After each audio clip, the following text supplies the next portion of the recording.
Happy day 45. We've all heard the saying, don't assume, right? Assume makes an ass out of you and me. All those little mantras or analogies around assumption. What about perception? You know, one of the things I've always taught leaders and team members is that their perception is their reality. We've talked a little bit about this a couple weeks ago where I said you've got two people in a situation. They both will remember it very differently. And a third person might see it even differently from those two. That's their perception. Why am I talking about assumption and perception? Because there's an opportunity for you to be aware of them when it comes to how you view other people's behaviors or actions. An example, when I was going through my coaching education, we were talking about values and values that are important to us. And a value that is very important to me is timeliness. I believe that we should all be punctual. Now, why is that important to me? In my mind, for me, my values, I've tied being timely to being respectful.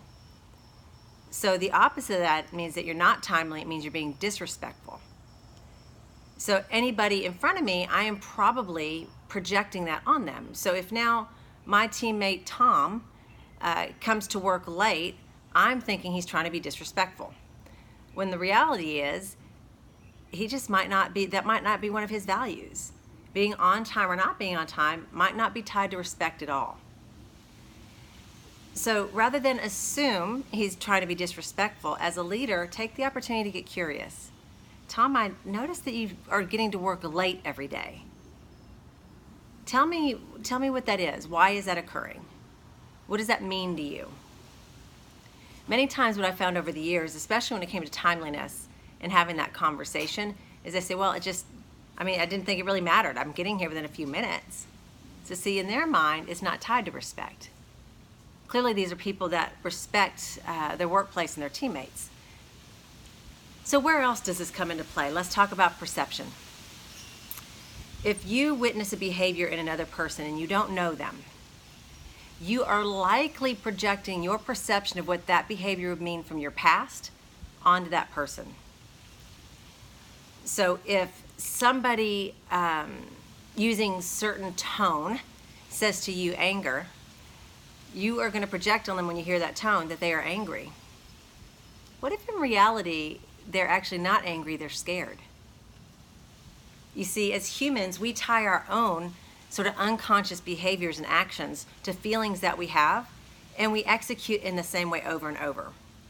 Now, when those actions and behaviors formed can certainly vary, but your action and behavior and what it means for you could mean something very different for me. So be aware with your perception to not make assumptions on what somebody else's actions and behaviors mean. This is how you bridge trust, and it's how you start to develop a level of communication that's beyond words.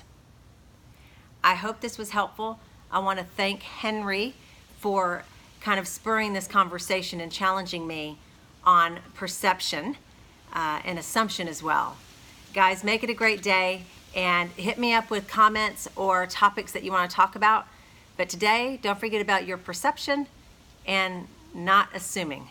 Have a great day.